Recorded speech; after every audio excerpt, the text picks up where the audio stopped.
So big news of the day. I think everybody knows about it.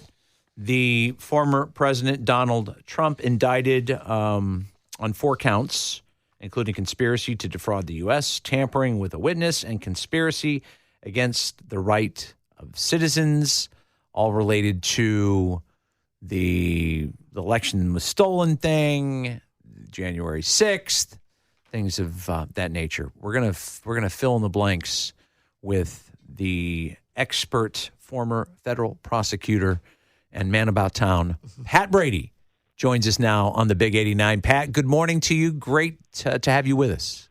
Hey, Rob, great to talk to you. Beautiful morning, huh? Beautiful morning. And you know what? Jane and I were just sitting in the studio during the break, and we're watching NBC, and up pops Pat Brady. And you dressed said, up in a suit. Oh, my God. I said, "Oh, Pat Brady looks so handsome on the news." That's what I said. man. I heard he dyes his hair gray.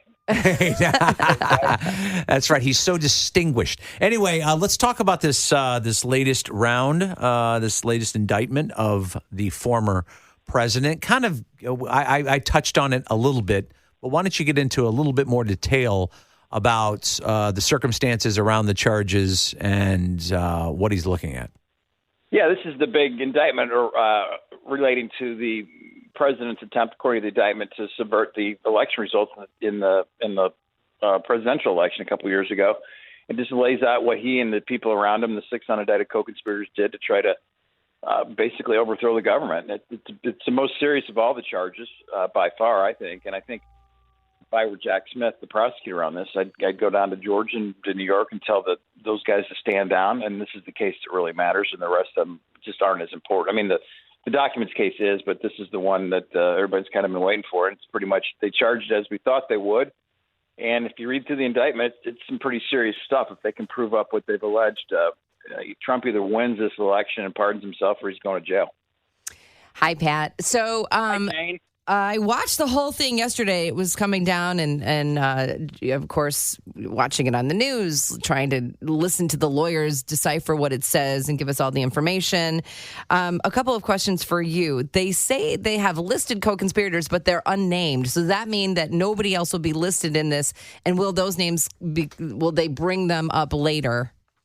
I would assume they're going to be witnesses. Interesting about this case, as much as the former president likes to claim it's a witch hunt, the people that are going to be testifying against him are his people. These are people that all work, with him or for him, either as president or after. So these are all people probably will end up testifying. I haven't quite figured out who has cooperation agreements or whatever. I suspect this former chief of staff, Mark Meadows, does, because he's not really talking. But yeah, they probably will be testifying against him. They were talking about doing a quick trial within 70 days. Do you think that'll happen?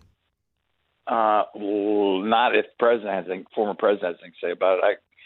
This may go faster than the documents case, as we talked about before. The documents case has all these top secret documents that require security clearance to see. That kind of complicates things. But this one, pretty straightforward. But I rarely does a case go to trial that quickly, particularly when you're trying the former president of the United States. But and we'll see what happens. But I can't. But it could go to trial for the next 4 or 5 months. And yet, as these legal issues mount for the former president, he's able to go on the campaign trail and say, they're not indicting me, they're indicting you, the American people. And so what he's able to do, and he's really a master at it, is trying to flip that script. He's dealing with all these legal issues, and yet it's a Democratic witch hunt from the Democratic Justice Department and on, and they're doing it to you. And that narrative, at least in the early days of the 2024 Republican, presidential primary, seems to be good messaging for him. How does he do it? Yeah, no, he's a master at that, and he does it. It's working for him within the Republican primary voters, at least people that identify that way. It's all working, but you got to pay attention a little bit, because he's arguing about process, and he's a victim, which he always does. But you never hear him actually deny the charges. You never hear him deny that he did do this in either case. It's always about the process. So that, to me, tells me that they're a little more worried about going to the penitentiary than they are about anything else. And that's why, again, if he does not win this election and pardon himself, or one of the Republican wins and pardons him, he is likely going to jail. Pat, this morning, now the story is that he's going to place the blame on his lawyers that say, "Oh, you're fine to do what you were doing." The sources closest to him are saying he's blaming his lawyers. Yeah, and that is actually either you're blaming your lawyers or you're blaming your accountants, your CPA. Those are probably the two best defenses if you can prove it, because it negates the intent element. You have to have a specific intent to commit these crimes. That's what he's saying. But the reality is, at least from reading the indictment again, he's assumed innocent or presumed innocent until he's proven guilty. But if they can prove up what's in this indictment, that argument's probably not going to carry the day. But again, he doesn't ever argue the substance. He just argues things that don't really matter.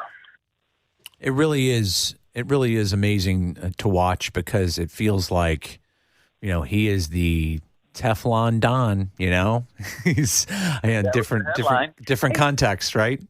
Yeah, but nobody, it's horrible for the United States if a former president is convicted and goes to jail. Just horrible. So the whole pardon thing, maybe that's not the worst thing in the world if someone does it beside himself. But at some point with all this and Trump and the specter of him actually getting back in the White House, it's going to start affecting the financial markets and our image in the world, and it's going to really start hurting us financially. I think that's when people might start waking up and going, okay, we have a whole bunch of really good candidates as Republicans.